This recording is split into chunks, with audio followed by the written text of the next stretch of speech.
За сайн бацхан уу? Ээлжид шинэ дугаар эхэлж байна.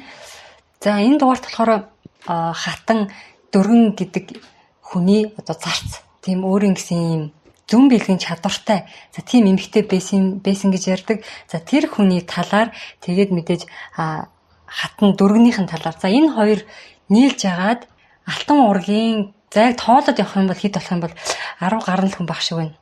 Тэгээд яг алтан ургийн биш баг нэг 50-60 хүнийг нийлж агаад зохион байгуулалтаагаар тийм үү алсан юм байд юм байна. Цурал алга хийсэн гэж хэлж болно одоогийнхоор бол. Тэгэхээр энэ хоёрын талаар бас нэг 2-3 дугаар болох юм шиг байна. Энэ хоёрын хийсэн энэ аллагуудыг ингээ ярина гэх юм бол за эхний өнөөдрийн дугаар дээр болохоор дөрвөн болон энэ Фатима хоёрын уулзсан хугацаа шүү дээ. Тэр хүртэлх хаана төрж юу хийж явж исэн хүмүүс хаана ингээд нийлээд танилцчихва тий хоорондоо учирчва гэдэг тэр хүртэлх дугаар байх юм байна. За Фатимагаас эхлэе.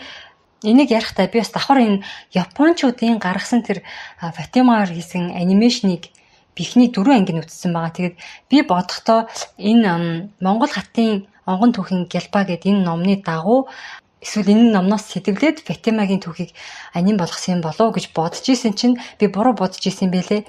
Энэ номны агуулгаас шал эсэргээрээ буюу яг түүхэн эксруулж буюу ерөөсө дөрвөн хатны туслах байсан гэдгийг нь бараг аваад бусдыг өөрснөө зохиосон гэж би бол ойлгосон. Зохиохдоо Япон хүний монголчуудыг харах нүдээр тэр түүхэн үйл явдлыг өөрөөр зохиосон гэх юм уу тийм байлээ. Харин энэ ном бол 100% монголчуудын өөрсдийн бичсэн өөрсдийн нөгөө философийн дагуу бичсэн ном учраас эсрэг тесрэг байгаа. Тэрийг ингээд энэ хоёрын түүхийг ярихдаа ямар эсрэг байсан талаар бас оруулаад тайлбарлаад явах юм байна. За Фатимагийн гарал ухсаа нь төрөг ухсаат Монгол охин гэж байна. Эцэг нь жин дагаж явсан Монгол залуу, их нь хижирт амьдардаг төрөг бүсгүй гэж байна. Энэ хижир гэдгийг бол нийтээс хайсан ямар газрыг хижир гэж нэрлэж байгаа юм бол гэдгсэн чинь исламын уламжлалт орнуудад ингэж хэрэгэлдэг хижрийн тоолол гэж байт юм байна. Тэгэхээр ийм хижрийн тоолын дагуу баримталж байдаг ерөн дийлэнх нь исламын шашинтай юм усуудыг хижрийн орн гэж нэрлэдэг байсан юм байна л да. Тэр нь болохоор Иран, Афганистан хавцаа юм байна. Исламын шашинтай газарт амьдардаг төрөг бүсгүй гэж нээж байна. Тэгэхээр төрөг Монголын дундаас гарсан хөх толботой гэж байна. Тэгээд тэр хөх толб нь бүр хансан бууж чадамжтай байсан гэж байгаа. Өөрийн ийм төрөлхийн зүн бэлгийн өндөр чадвартай хүүхэд байжээ. Түүнийг мэдлэгт нь хөх толботны цусаар шившлэг хийж хөх толботны эсрэг босох хар хүчин болгож хараасан гинэ. Түүнийг 3 хавар шившлэг тарины хүчээр хүчжүүлж байгаад эмсийн хүрээлэнд худалдсан гэж байна. Тэгэхээр аав ээж хоёр нь болохоор хүүхдээ нэг эмэгтэйд худалдсан юм байна. Тэр эмэгтэй нь болохоор тэр хүүхдийг хөх толботны эсрэг үйл ажиллагаанд ашиглах гэж худалдаж авсан. Тэгээд өөр дээрээ 3 жилийн хугацаанд байлгахдаа шившлэг тарины хүчээр хүчжүүлсэн гэж байна. За тэгэнгүүтээ эмсийн хүрээлэнд худалдсан байж байгаа 3 настай хүүхдийг тий. Тэгээд энэ Фатимагийн охин нь 6 нас хүрээд хүний гар хүлээг угааж эмс хүүхнүүдийн биеийг арчилдаг боол болж 7 хавартаад худалдагдаж яахан болсон гэж юм. Тэгээд ингэж хатуугаар хөглөгдөн өсөхдөө зүрхний гүнээс эр хүмүүнийг зөхөх нэгэн болж өсчээ гэж байна. 20 жил болж байхад 3 жил шившин хүмүүнжсэн басгана буцаан худалдаж авсан гэж байна. Тэр яхан болоод 2 жил болсны дараа тухайн эмэгтэй дахиад өөрөө худалдаж авсан гэж байна. Тэгэхээр 9 настайд нь эргүүлээд худалдаад авчих гэсэн үг.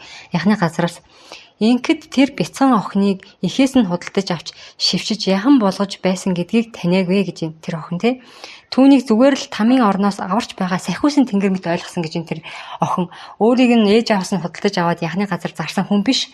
Харин яхны газраас худалдаж авч байгаа сахиусын тэнгэр гэж тэр эмэгтэйг ойлгосон байх нь. За Фатима охиныг тэр эмэгтэй дэрэгдээ авч өөрийн дом шидээ сургаж, дэрэгдээ зарцалж, тус болгож 4 жил тэтгэж мэдэх бүхнээ сургасан гэж байна. Тэгэхээр 9-өөс 4 жил гэдэг чинь 13 настай болсон байгаа гэсэн үг.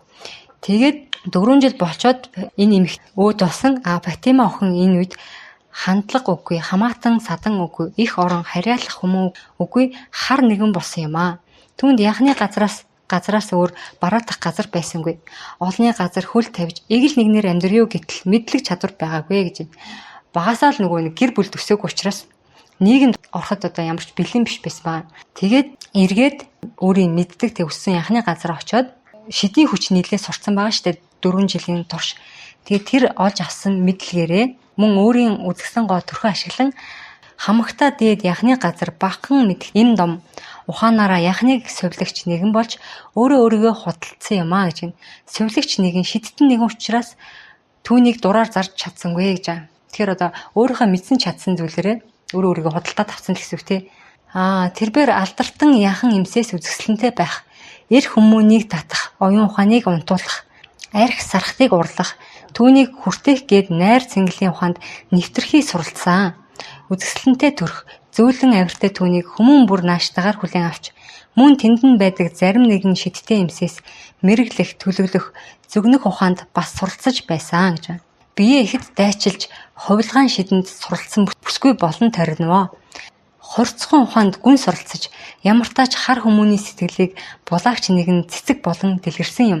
Ингээд бэжитэл нь алсаас анирдлах аюулт мангасуудын тухай цууд игдэхэд алан төвөгчийн цорой яхны газар дэлгэрхэд олонтой ноёд түшмэд энэ тухай хэлцгийг сонсоод түүний дотор нойрсож байсан үс хараалын үс хонзон дэлгэрэн цэцэглэж тэрл аюулт мангасын гэргий бол юу гих хүсэл өөрийг нь зовоож олныг үгүй хийх хүслийн дүл бадран ассан юм аа гэж байна.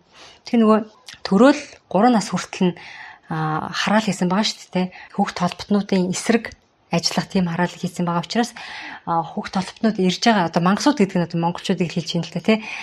Ирэх чимээнэр нь яах нь өөрийн мэдлэгүү одоо өшөө авах багаас нь шивссэн байсан тэр зүйл нь одоо өөрийг нь хөтлөөд тийм хүүхд толботны гэргий болчих юм бол одоо дараагаар нь яах нь одоо эсрэг хүүхд толботны эсрэгтэй дотор нь орчвол ажиллаж болох юм байна гэсэн сэтлэр хүүхд толботтой хүнтэй гэргий болох тийм хүсэл бүр өөрийг нь ингээд зовоогоод эхэлсэн байх нэ. За тэгээд нөгөө монголчууд ч ороод ирэх үед шууд ингээд нөгөө тэр цэргүүдтэй ингээд уулзаад учирчий гэсэн чи арай чадсангүй арай зүрхэнд хүрээгүй юм. Тэгээд иймдээч аянчин жинчний аяыг дагаж шуугах давлгаан эцдийг хайсаар Монгол нутагт тэрбээр ирвэ гэж байна. Түүний ааш авир мэдлэг чадамж тэрхэн аянчтад ихэд тааламжтай тул холын хол олон газрыг 2 жилд тойруулан үзүүлээд харь нутаг уулын цаатахыг таниулж хичээнгүй бяцхан Фатима хил усанд төвгүй болжээ гэж. 2 жилийг Монгол руу ирэхэд зарцуулсан байна. Тэр дундаа нөгөө аянчинтай хамт байсан учраас хил ус хангалттай сурцсан юм байна. За хамагтай их сониучилсан зүйл нь монгол хэл байсан аж. Төвөгч хүчний ихэн тэнд учраас төвгүй тэрээр хэлцэж сурав. Төвөгч хүчний ихэн тэнд учраас гэж байгаа байхгүй. Тэгэхээр одоо түүхийн ямар ч үед аль хүчрхэг байгаа улсын хэлийг сурах гэж хүмүүс хичээдэг. Тэр улсын хүмүүс илүү царайлаг гэсэн юм ойлголттой болцсон байдаг.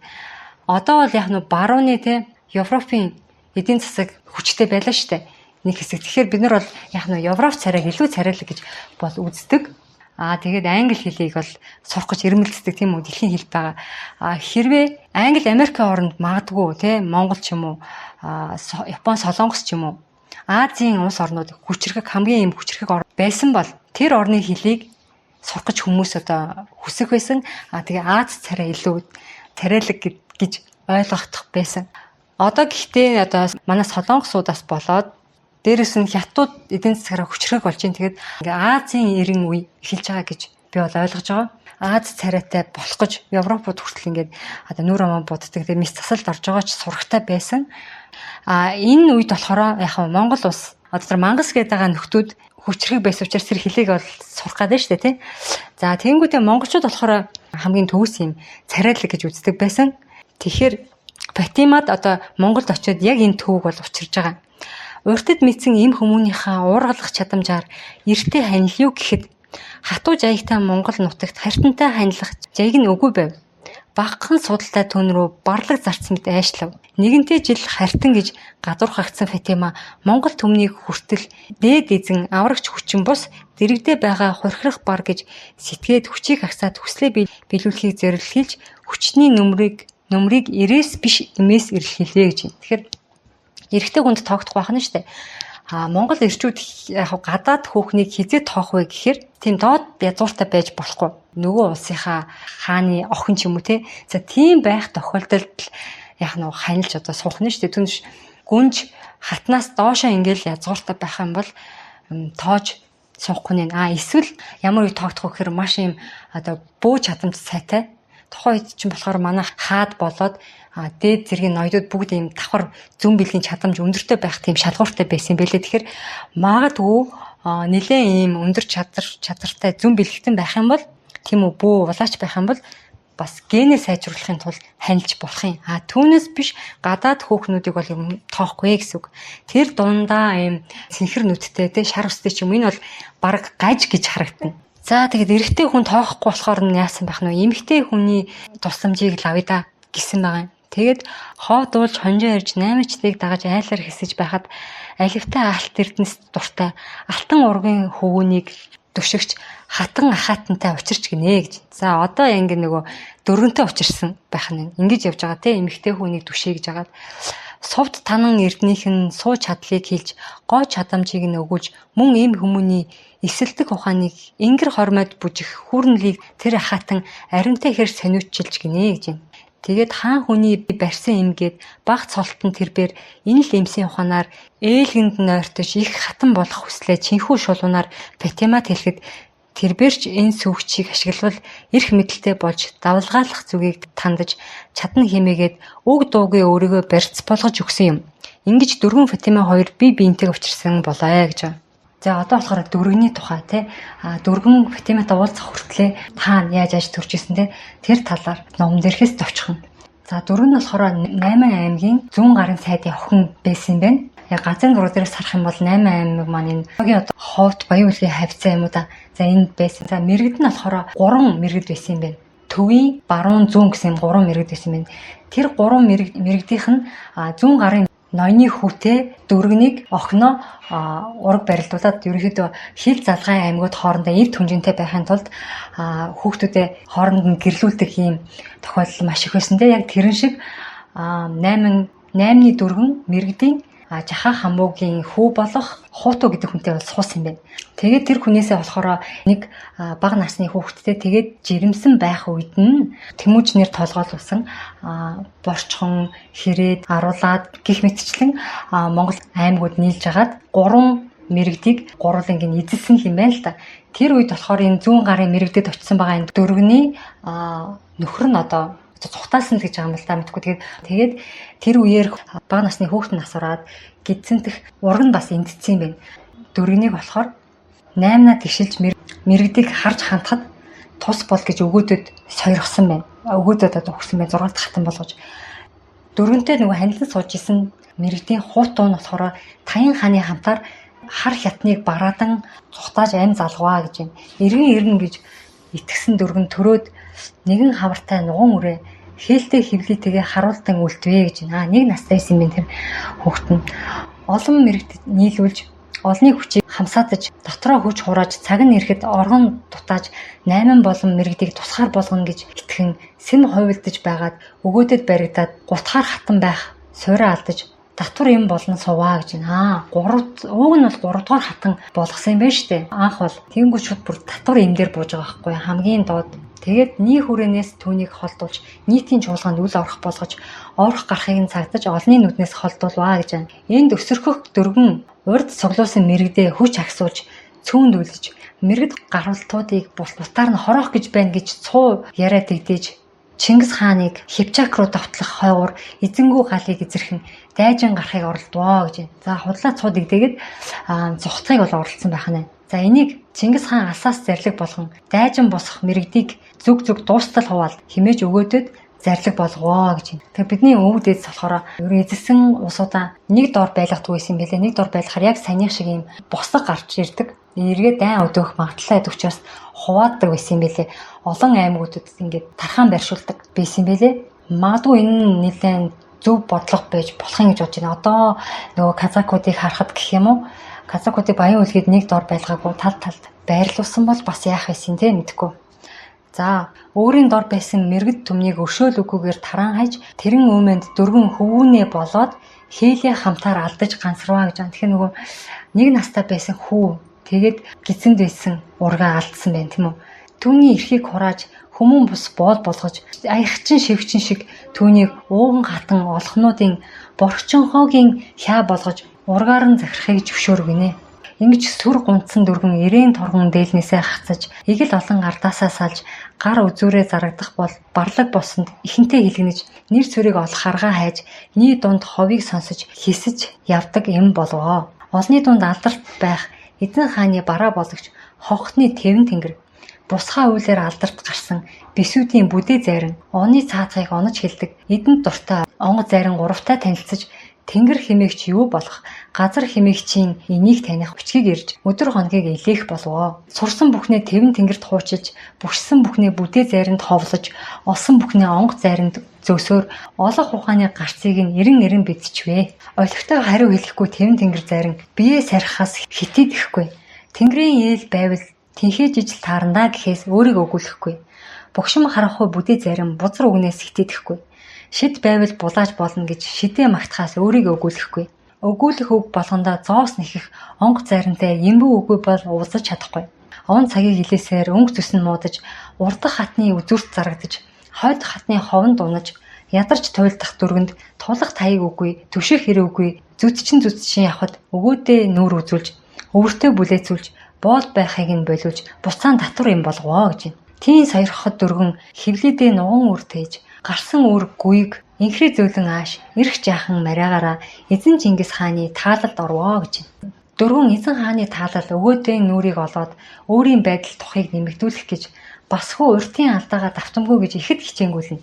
Дөрвөн эзэн Чингис хааны ээлт тэнгэрийг асад харагдах бараагүй, ойр сонсогдох чимээгүй болговол уртын явдлыг зүгнэж, задын үйлийг дэнсэж, дайнд магад ялах, яламгүй нүрийг үзүүлэх далтхан санааг агуулж, тэвэн тэнгэрийг ихэд өргөмжилж, бие магтах занган даамжруулж, түүнийг дагах олныг тунчиг их сайшин тэвэн тэнгэр зайран эзэн хаанаас холдуулахыг санаархваа гэж юм. Энэ явдал нэмээс болох мэт утчгэн ноён тэвэн тэнгэрийн эв түнжин алдарч, худал хуурмаар тэвэн тэнгэрийг хутааж идгүй шидгүй гэж доромжилж цуу түгэ. Энэхин явдалд хэлгэнсэн тэвэн тэнгэр отчгэн ноёнд уураа гаргаж, олноос онцгоогоо батлах гэж хичээж хүчээ гайхуулж яваад бяранда бүдчин эзэн Чингис хааны итгэлийг ад цааш гүрдэн хичээхтэй амиа алдваа гэж. За дөрөвний баг хамгийн анх шуудаар бус тойруугаар амийн хороосон хүн бол одоо яах нь тэвэн тэнгэр байх нэ. За нэгдүгээрт ингээд тоол авах юм бол баг хэдэн хүн байх нь те. За ийм уртын зүнж чихний чимээг асруулж чадсан дөрвөн ихэд баясаж эзэн Чингис хааны алсын дайн зүнж үгүйгээр зөвхтэй буруутаагаар дэнслэгдэж хүч нь хомигдно гэж баттай итгэв. За ерөнхийдөө энэ гурван зайрантай холбогдоод ямар ч тусыг олоогүй байсан байх нь шүү дээ. Тэгэнгүүт эрэгтэй энэ зайрангуудаас одоо мэдчих чадах юм олж авах гэсэн чинь амжилт олоогүй бэжэд л Фатима гарч ирээд би бол юм бахан шидийн юм зүйл мэднэ. Хэрвээ та надад ингэ тусаад чадaltaй мэдлэгтэй энэ зүн бэлэгтэй гэж ярьдаг те ийм хүмүүсийг надад багшлуулаад ингээд өгөх юм бол би таныг бол их хатан болгохын төлөө ингээд амиач үгсээ авах вэ ингээд зүтгэнэ гэсэн байгаа. За ингээд Фатима 4-2 нэгдээд цаашаа дараагийн хүмүүсээ алж эхлэн тэр нь болохоор дандаа алтан ургийн хүмүүс байх болно. Хамгийн их нэгдүгээр хүнд бол тэвэн тэнгэр зайран болж таарч байна те. Далдуураал алсан нь бол яг ингээд тоолоо явах юм бол тэвэн тэнгэр зайрнаас хэсэгдээд хідэн хүнийг алсан байх нь үү те. Хэдүүлээ дараагийн дугаарт үргэлжлүүлээд номноос бол мэдэж авах болно.